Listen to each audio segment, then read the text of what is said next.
Salam saudaraku dikasihi Tuhan. Kita semua tahu bahwa sebelum Paulus mengalami perjumpaan dengan Tuhan di jalan ke Damsyik, dia adalah penjahat kelas kakap, penjahat ulung.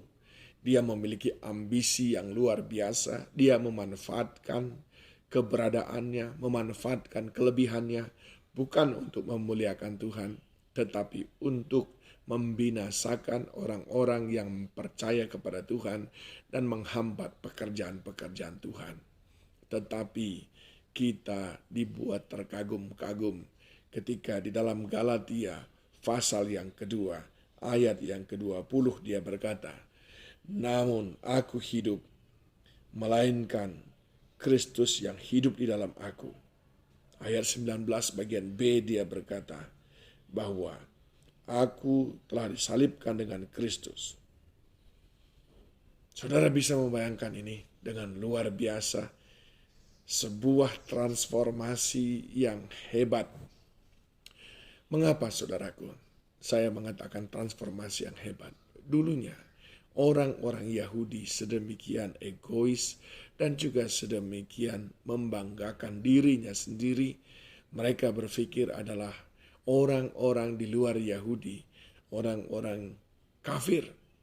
Sedangkan mereka adalah orang-orang yang kudus, orang-orang yang dikenan Tuhan, karena mereka adalah bangsa pilihan Tuhan. Demikian kuatnya pengajaran hukum Taurat yang mereka pahami. Itu pula yang dimengerti oleh Paulus. Tetapi ketika dia mengalami perjumpaan dengan Tuhan, mindset itu menjadi berubah. Dia tidak lagi hidup di dalam kebanggaan-kebanggaan semu. Dia juga tidak hidup dengan mimpi-mimpi pribadinya. Tetapi ayat yang ke-19, sebab aku telah mati oleh hukum Taurat untuk hukum Taurat, supaya aku hidup untuk Allah. Aku telah disalibkan dengan Kristus. Saudara, ayat yang ke-20 tadi jelas dia berkata, namun aku hidup, tetapi bukan lagi aku sendiri yang hidup, melainkan Kristus yang hidup di dalam aku. Ini menggambarkan kepada kita sebuah kehidupan. Hidup untuk Tuhan. Hidup bagi Kristus. Nah, tentu hal ini tidak mudah. Bagaimana Paulus bisa mengalami transformasi yang tadinya hidup untuk diri sendiri, kebanggaan-kebanggaan yang semu, dan kini hidup untuk Kristus. Kita bisa mempelajari paling tidak 3 hal yang diungkapkan di sini oleh Paulus. Yang pertama, dia berkata, dia rela disalibkan bersama-sama dengan Kristus. Dia menyalibkan kedagingan-kedagingannya. Dia mau menyalibkan hidup masa lalunya. Dia mau menyalibkan segala sesuatu yang tidak berkenan di hadapan Tuhan. Dia mau menyelesaikan semua dosa dan pelanggarannya. Ini adalah tahap awal orang yang mau hidup bagi Kristus, yaitu dia menyalibkan dirinya. Itu sebabnya Yesus berkata kepada murid-murid, barang siapa yang mau mengikut aku dan menjadi muridku, ia harus memikul salibnya dan menyangkal dirinya. Yang pertama, menyalibkan hidup lama kita. Itu adalah step awal untuk menjadi pengikut Kristus dan memberikan hidup bagi Kristus.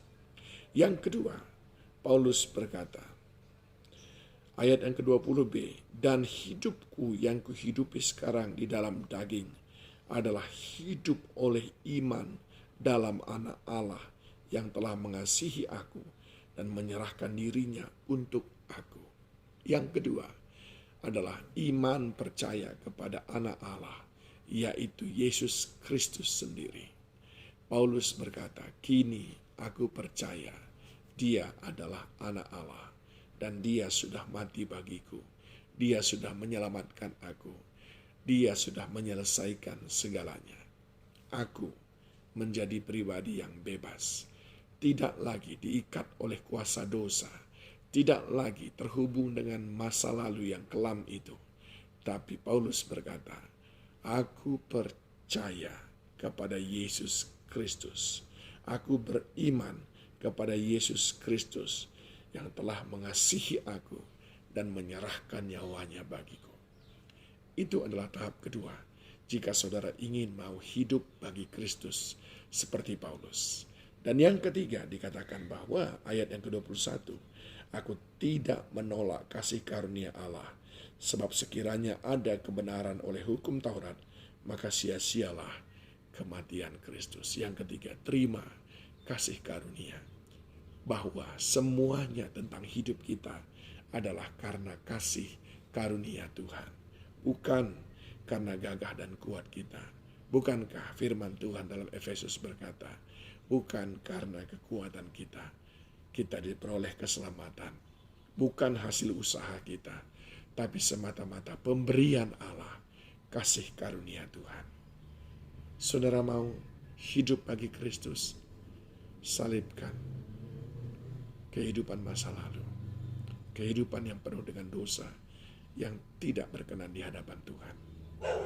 Yang kedua, beriman, miliki iman percaya kepada Tuhan Yesus Kristus yang sudah menyelamatkan hidup kita. Dan yang ketiga adalah terima kasih karunia, karena itu yang menyelamatkan kita.